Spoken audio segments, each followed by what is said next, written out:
नमः शिवाय। आज हम महाभारत के आदि पर्व में आई एक कथा का वर्णन करेंगे। क्या आप जानते हैं कि किस आयु तक किए गए कर्म पर पाप का फल नहीं भोगना पड़ता और क्या देवताओं को भी उनके किए कर्म का फल भोगना पड़ता है? इसे हम एक कहानी के माध्यम से जानेंगे, जिसमें धर्मराज को महर्षि मांडव्य का शाप मिला था और ये आदि पर्व के अध्याय 106 और 107 में आई हुई कथा है। एक ऋषि मांडव्य थे जो बहुत सत्य प्रतीक, सभी धर्मों के ज्ञाता और तपस्वी थे। एक बार कुछ चोर चोरी करके उनके आश्रम में छिप गए। चोरों को ढूंढते हुए सिपाही वहां आए और उन्होंने उन्हें पकड़ लिया। ऋषि के मौन रहने के कारण वो ऋषि को भी पकड़ के अपने साथ ले गए। राजा ने बिना सोचे समझे तीनों को मृत्यु दंड दे दिया। तीनों को शूल पे बिठा दिया गया।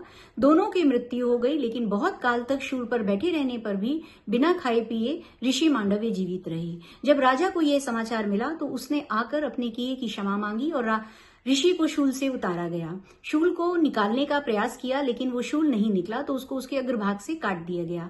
तब से ऋषि मांडव्य उस शूल के सहित ही रहे और उनका नाम अनि मांडव्य पड़ गया।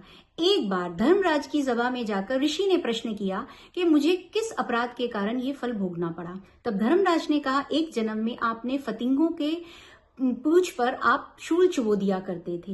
ऋषि ने पूछा, तब मेरी अवस्था कितनी थी? उन्होंने कहा, बाल्यावस्था में आपने ये कार्य किया।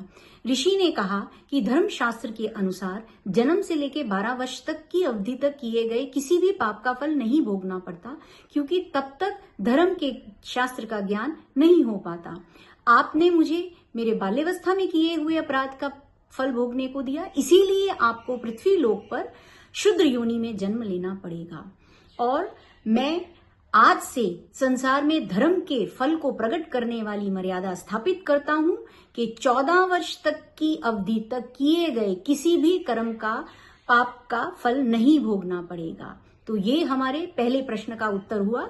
14 वर्ष तक की आयु में किए गए किसी भी कर्म का फल नहीं भोगना पड़ता। और धर्मराज को पृथ्वी लोक पर विदुर जी के रूप में जन्म लेना पड़ा, जो धर्मशास्त्र अर्थशास्त्र के ज्ञाता, लोभ और क्रोध से रहित, दीर्घदर्शी, शांति परायण तथा कौरवों के हित में तत्पर रहने वाले थे। ये हमारे दूसरे प्रश्न का उत्तर हुआ कि देवताओं को भी उनके किए कर्म का फल भोगना पड़ता है।